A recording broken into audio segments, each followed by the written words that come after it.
Aku lihat apa? Aku lihat refleksi aku ngadep ke aku begini. Kalian bayangin, jadi aku ngadep ke depan, refleksi aku ngadep ke sini.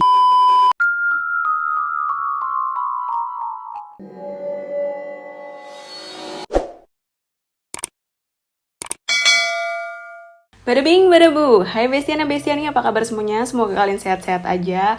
I know, aku udah lama banget nggak upload video di sini. I'm so sorry, I've been so busy the whole month. Kalau seperti yang kalian tahu juga, mungkin kalau kalian ngikutin aku di Instagram, kalian ngikutin aku di TikTok, aku sekarang lagi sibuk sama Podcastis. Podcastis itu adalah podcast, tapi dia juga disiarin di TV, di Dance TV. Itu namanya adalah Podcast Kisah Mistis. Jadi aku di situ kan adalah seorang host. Dan aku juga ada indigonya juga. Jadi kita selalu ngebahas hal-hal horor dan akan diterawang sama si indigo tersebut. I know I should have been more attentive towards this channel. I am so sorry. I'll try to do better next time. But today we're gonna have a lot of stories. Termasuk personal stories juga kan. Hari ini kita akan ngomongin apartment seperti judulnya, seperti thumbnailnya. Yes, hari ini kita akan ngomongin tentang rusun di Bekasi, rusun Nami, rusun pengabdi setan. Kalian pasti udah nonton, tapi kalau yang belum nonton sorry banget karena di video ini akan ada spoiler dikit-dikit. Kalau misalnya kalian penasaran, kalian bisa nonton terus. Kalau misalnya kalian mau nonton dulu filmnya, kalian boleh tonton dulu baru balik lagi ke video ini.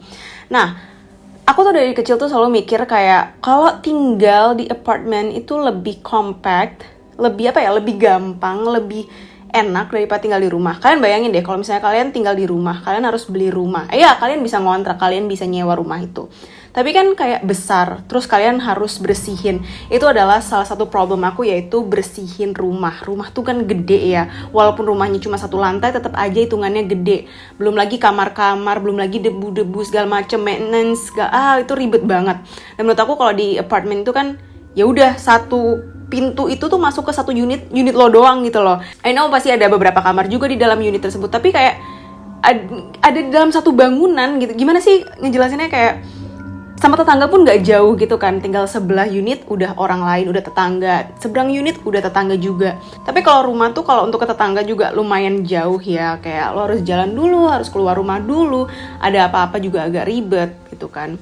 Nah, tapi kalian tahu nggak, ternyata selama ini gue mikir, tinggal di apartemen tuh menyenangkan, tapi enggak juga ya. Contohnya kita bisa lihat dari cerita Pengabdi Setan. I know it's a story, it's a movie, belum tentu terjadi di dunia nyata, tapi I kind of have some stories about this.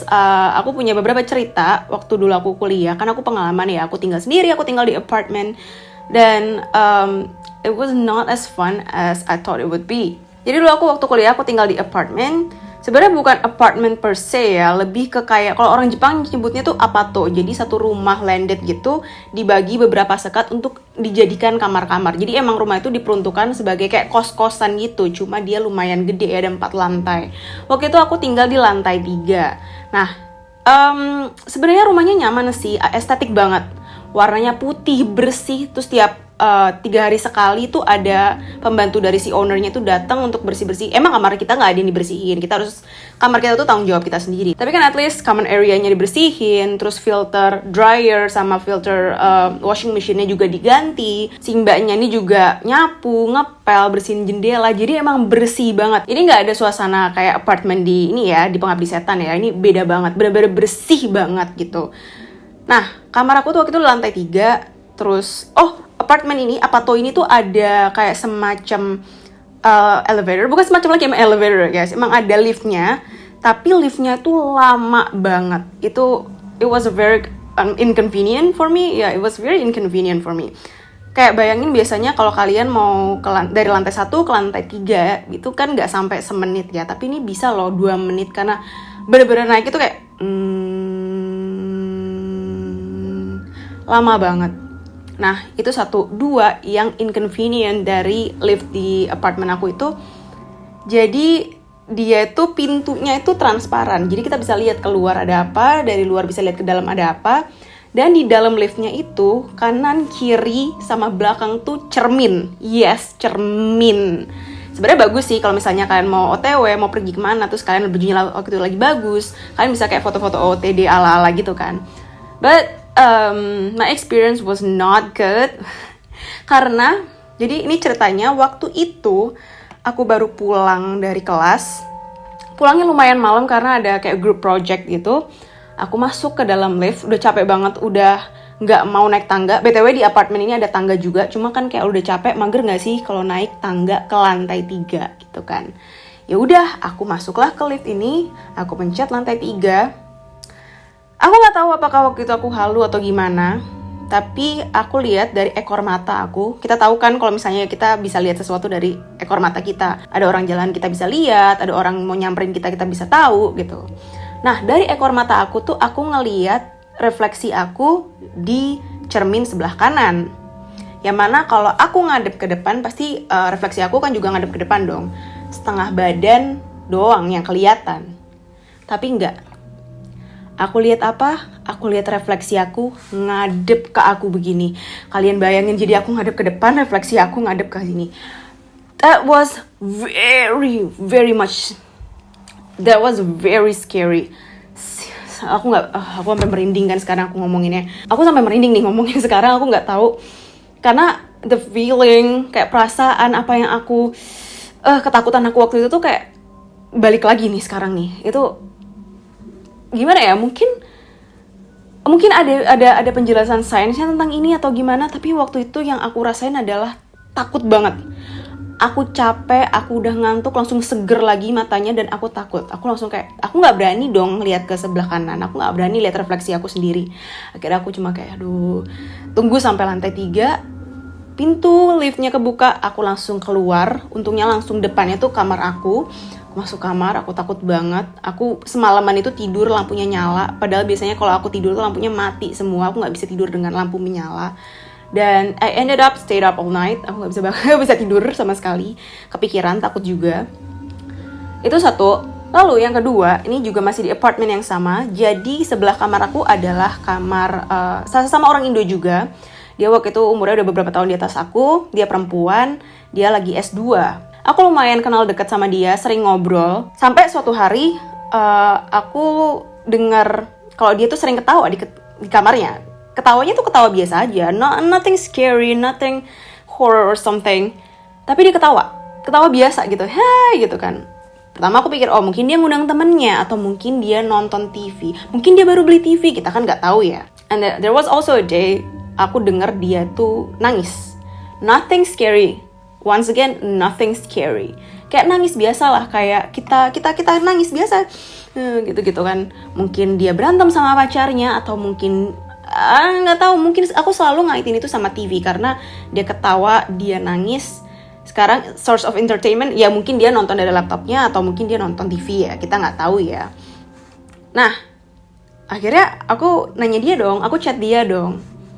Asik banget loh gitu, ketawa gitu kan. Baru beli TV ya? Terus tahu nggak dia jawab apa? Gue udah balik Indo sebulan yang lalu. Dia udah balik ke Indonesia sebulan yang lalu. Dan aku tuh denger dia ketawa, nangis itu tuh kayak baru 2 mingguan. Berarti kan dia sudah pulang ke Indonesia lebih lama daripada aku denger dia ketawa dan nangis. Itu aku takut banget. Dan untungnya gak lama dari itu ada tenant baru, ada penghuni kos baru. Akhirnya aku ya udah gak takut-takut amat lagi. Aku gak tahu ya, mungkin itu sugesti aku atau gimana, tapi tinggal di apartemen itu tidak seaman dan tidak simple yang kita pikir ya.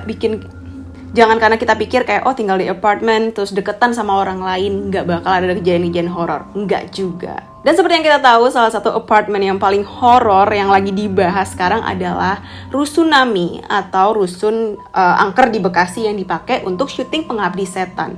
Jadi waktu aku nonton Pengabdi Setan itu, aku nonton tuh satu bioskop cuma bertiga. Jadi aku sebenarnya nonton sama adik aku doang, sama ada satu orang lain di seberang kursi sebelah sini.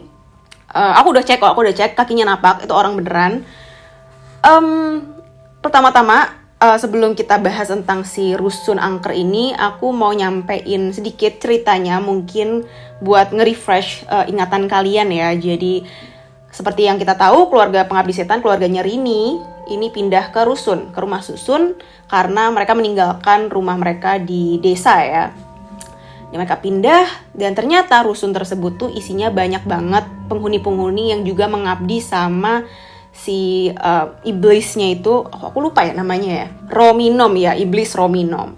Nah di di rusun itu tuh banyak banget kejadian aneh-aneh, termasuk yang kalian kalau yang udah nonton pasti tahu kejadian yang digeprek itu, yap, itu gori banget.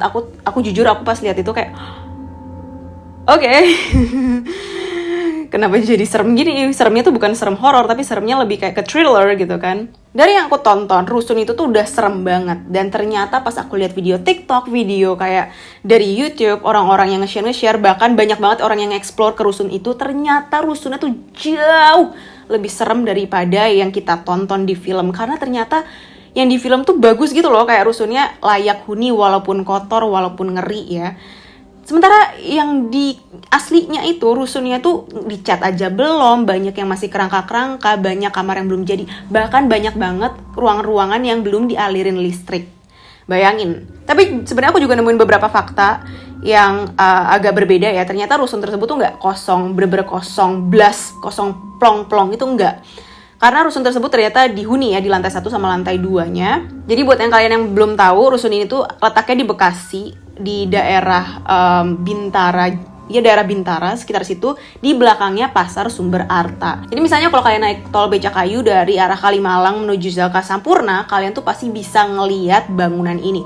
Bener-bener kayak satu bangunan di tengah-tengah tanah kosong. Dan karena itu dulu kayak program pemerintah gitu, program 1000 Tower, jadi emang pemerintah mau bikin rusun yang layak huni buat orang-orang yang berpenghasilan rendah. Jadi biar mereka tuh dapat tempat tinggal yang layak, tapi harganya juga terjangkau. Tapi entah kenapa, berdasarkan sumber-sumber yang aku baca tuh, rusun ini tuh proyeknya mangkrak. Karena emang salah satu developernya adalah developer swasta, dan dia nggak bisa mendanai proyek ini sampai tuntas. Makanya akhirnya ya udah dibiarin gitu aja. Jadi pembangunan itu dari tahun 2007 sampai 2009 cuma ada satu tower doang di tanah seluas itu. Dan itulah akhirnya jadi rusun yang terbengkalai ya, sekitar berarti 13-15 tahunan rusun tersebut terbengkalai. Nah, seperti aku bilang, rusun ini tuh banyak yang bilang kosong terbengkalai, tapi sebenarnya enggak, karena di lantai 1 sama lantai 2-nya itu dihuni ya. Dihuni sama beberapa pedagang pasar Sumber Arta, dan ada juga kayak pengrajin bingkai di situ, dan beberapa pekerjanya juga tinggal di rusun itu, jadi nggak bener-bener kosong plong. Dan mereka pun juga bercerita kalau mereka mengalami beberapa hal horor, kejadian-kejadian menyeramkan di dalam rusun tersebut. I mean, gimana nggak horor ya, sekarang itu rusun tuh belum dicat, banyak yang masih rangka-rangka, ruangannya aja banyak yang nggak bisa dipakai, listrik nggak semua ruangan tuh ada, liftnya aja nggak beroperasi. Belum beroperasi, sorry. Dan yang horornya lagi ya, Joko Anwar, sutradara Pengabdi Setan pun juga bilang kalau di lantai 7 itu nggak boleh dimasukin, nggak boleh dinaikin. Itu petugasnya bilang, jangan ke lantai 7 daripada kenapa-napa. Makanya beliau menjelaskan selama proses syuting, cuma pakai lantai 1 sampai lantai 3 dan lantai 13, kalau nggak salah. Nah, sebenarnya di lantai 7 itu ada apa sih? Jadi menurut dari berita yang aku baca, di lantai 7 itu there is something wrong. Ada yang salah dengan lantai 7. Pernah ada ibu-ibu, dimana dikabarkan si ibu-ibu ini tuh punya gangguan mental. Dia itu lari-lari sambil nyulik anaknya ke lantai 7, nggak tahu alasannya apa. Dan aku di sini sebenarnya juga nggak bisa mengaitkan sama hal horor ya, mungkin ibu-ibu ini juga ada masalah sendiri.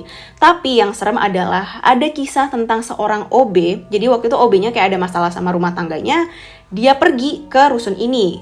Mikirnya mau bermalam di situ, mau nenangin pikiran. Jadi kalau misalnya di rumah terus nanti malah berantem sama istrinya, sama keluarganya. Jadi dia mau bermalam di rusun. Nah, waktu dia masuk, dia tuh udah dilarang sama penjaga. Nggak boleh kalau nggak ada izin, pulang kamu. Disuruh pulang. Tapi si OB ini tuh akhirnya kayak nekat gitu kan. Nggak, gue nggak mau pulang, gue mau di sini aja. Kesel dong penjaganya. Akhirnya penjaganya kayak cari orang, bantuin, minta tolong lah gitu. Gimana caranya supaya si OB ini tuh diusir. Nggak bisa tinggal di situ, nggak bisa bermalam di situ. Tapi pas si penjaganya ini datang sama orang lain, tiba-tiba OB-nya hilang. Bingung dong, kemana nih OB-nya, kemana nih OB-nya? Mereka cari, sampailah mereka nemuin kalau si OB udah kerasukan di lantai 7. Oke, aku merinding nih sekarang, malam-malam lagi nih. Dan ada juga penjaga pasar yang menceritakan kisah horornya selama dia namanya dia penjaga pasar, pasti dia kan deket sama rusun tersebut, pasti dia juga kadang suka bantu-bantuin jaga rusun segala macam. Dia bilang kalau dia dapat cerita dari warga, kalau warga tuh kerap kali mendengar suara-suara dari rusun tersebut, suara jeritan, suara teriakan, suara yang mengganggu. Bahkan warga juga ada yang bilang kalau sering melihat penampakan nenek-nenek di rusun tersebut. Dan penjaga ini juga cerita pengalamannya dia sendiri. Dia bilang, iya, saya pernah ngelihat sesuatu yang berbentuk karung. Pas saya kejar, karung itu hilang. Karung. Oh my god. Aku gimana ya? Jujur nih aku agak merinding ya. Karena kan biasanya aku cerita tentang crime, tentang kriminal. Dan tiba-tiba hari ini aku mood untuk cerita yang horor-horor. Dan aku sendiri juga merasa uneasy. Lalu selain itu ada juga cerita tentang cerita yang dialami sama pengrajin bingkai. Dia cerita kejadian yang dia alami. Ini aku ngambilnya sumbernya dari berita online. Jadi apa yang aku akan sebutkan di sini tuh semuanya tuh ada di internet. Kalian bisa cari sendiri. Jadi ada seorang pengrajin bingkai yang bernama Rival. Nah, Rival ini tuh pindah ke rusun ini karena dia kerja sebagai salah seorang pengrajin bingkai. Dia kayak kasih akomodasi gitulah sama bosnya. Jadi dia tinggal di sana, dia tinggal sama istrinya, dia tinggal sama adiknya juga kebetulan di situ. Dan dia cerita, dia pernah mengalami kejadian horor di mana waktu itu dia lagi malam-malam teleponan di tangga lantai 1. Jadi tangganya tuh kayak tangga darurat mau ke lantai 2 gitu ya kalau nggak salah. Nah, dia lagi teleponan, kok dia ngerasa tiba-tiba hawanya panas banget. Ya di luar ya gimana nggak panas ya. Nah, terus dia nengok ke belakang dan dia ngelihat sekelebatan warna merah. Langsung kayak shh gitu. Jadi sekelebatan ini tuh kayak lari gitu. Tapi dia nggak tahu itu apa. Dia juga bilang kalau ada anak kecil yang pernah nangis karena ditampakin. Selain itu, adiknya Rival ini juga pernah ngalamin sendiri. Di mana waktu itu rusun ini dipakai untuk syuting ya, tapi bukan syuting Pengabdi Setan, syuting yang lain lagi. Dan adiknya itu tiba-tiba kayak apa ya, kayak kemasukan, dia ketawa gitu, nggak jerit, ketawa aja biasa. Dan dia bilang, diam, aku pengen tenang. What? Jangan berisik, pengen tenang. Okay, I'm having goosebumps guys, like should I continue this story? I'm spooked, aku takut banget nih. Selain ceritanya Rival tadi, ada juga cerita dari Pak Tono yang mana dia adalah pedagang kelapa. Jadi salah seorang kulinya itu pernah kena kemasukan waktu di rusun tersebut. Jadi si kulinya juga tinggal di situ. Jadi awalnya tuh si kuli ini berniat untuk ke lantai 3 untuk nangkep burung dara. Aku nggak tahu untuk apa, mungkin iseng aja atau mungkin I don't know. Kalau orang-orang biasanya nangkep burung tuh buat apa sih? Nah, si kuli ini tuh tadinya emang mau nangkep burung dara gitu aja. Tapi tiba-tiba kulinya ini tuh kemasukan. Dan itu nggak terjadi cuma sekali, ini terjadi 2 kali. Waktu itu juga si kuli yang sama, dia lagi bersih-bersih tempat tersebut karena mau dipakai syuting. Sekali lagi aku nggak tahu apakah ini syuting Pengabdi Setan atau syuting yang lain. Nah, saat dia bersih-bersih, si kuli ini pun juga kemasukan. Dan sekarang kuli ini sudah, semoga tenang di sana, kuli ini udah nggak ada. Nggak tahu apakah ada korelasinya dengan dia kemasukan atau enggak. Tapi kita doain aja semua yang terbaik untuk si kuli tersebut. Ini aku takut banget nih cerita kayak gini. Bener-bener deh, soalnya ini tuh barang ada, ini tempat tuh ada gitu loh. Dan tempatnya tuh nggak jauh dari rumah aku. Jadi lumayan spooked, lumayan takut. Dan karena adanya syuting Pengabdi Setan ini, akhirnya orang-orang juga pada penasaran dong. Netizen banyak banget yang kepo. Orang-orang banyak yang kayak, oh pengen bikin konten ke sana, bikin penelusuran, explore. Guys, please ya, kita tahu ada orangnya pecinta horor. Tapi aku selalu mikir gini, kalau misalnya kita explore ke tempat-tempat yang horor, kan bakalan banyak banget resikonya ya. Namanya kita manusia hidup berdampingan dengan makhluk-makhluk lain. Aku takut hal-hal yang berbahaya, hal-hal yang buruk tuh terjadi sama orang-orang yang suka explore ini. Dimana aku takut itu terjadi sama aku juga takut ini terjadi sama orang lain juga gitu loh. Jadi aku kadang-kadang kalau misalnya ngeliat orang explore itu kayak, guys why? Kenapa? Dan orang-orang yang bikin konten ke rusun angker ini tuh juga pada bilang kayak mereka tuh ngerasa banyak banget hal yang aneh. Mereka masuk ke sana, pertama yang mereka rasain tuh kayak pengap. Iyalah pengap, namanya juga rusun nggak dibenerin, dan kotor, dan udara juga nggak ada yang masuk. Cahaya aja juga kayaknya minim banget ya pencahayaan yang masuk ke dalam rusun tersebut. Terus mereka juga tiba-tiba ngerasa jadi kayak, wah sumpek banget, kayak rame. Terus ada yang ngerasa punggungnya berat, ngerasa kayak pusing, mual, gitu kan. Gimana sih? Itu kan emang resikonya gede banget ya. Tapi ya udahlah, you do you. Mungkin dengan ini rasa penasaran kalian terbayarkan. Sebenarnya aku juga agak thank you juga ya, karena aku nggak perlu kesana, aku bisa lihat dari konten kalian. Dan waktu aku lihat daleman rusun ini tuh emang bener-bener, aduh, emang nggak layak huni, dan suasananya nggak kaget sih kalau emang ini rusunnya tuh dibilang angker. Jadi gimana? Kalian ada yang penasaran nggak? Pengen kepo, pengen datang ke rusun ini, pengen coba explore? Mungkin kalian bisa komen di bawah. Mungkin ada yang juga udah kesana, udah explore juga, bisa cerita sama aku. Jadi mungkin segitu aja ya dulu cerita untuk hari ini. I'm so glad to be back to my channel. Aku akan coba posting lebih sering lagi. I'll try my best. Dan pesan moralnya untuk cerita hari ini, gak usah aneh-aneh kali ya. Gimana ya? Oke, mungkin bukan gak usah aneh-aneh. Mungkin kalau kalian mau explore lah. Mau bikin konten lah. Tapi be respectful. Karena tempat-tempat yang kita explore itu kan kita gak tahu banyak ya tentang sejarahnya. Ada apa aja di dalam sana. Kita takutnya kita mengganggu mereka. Karena kita sendiri pun kalau diganggu juga kita gak mau kan. And always stay safe, I guess. Itu aja untuk cerita hari ini. Kalau kalian suka sama video ini, jangan lupa like dan subscribe channel ini. Dan jangan lupa untuk follow aku di Spotify. Don't cross the line. Linknya ada di description box. And I guess I'll see you on my next video. Bye!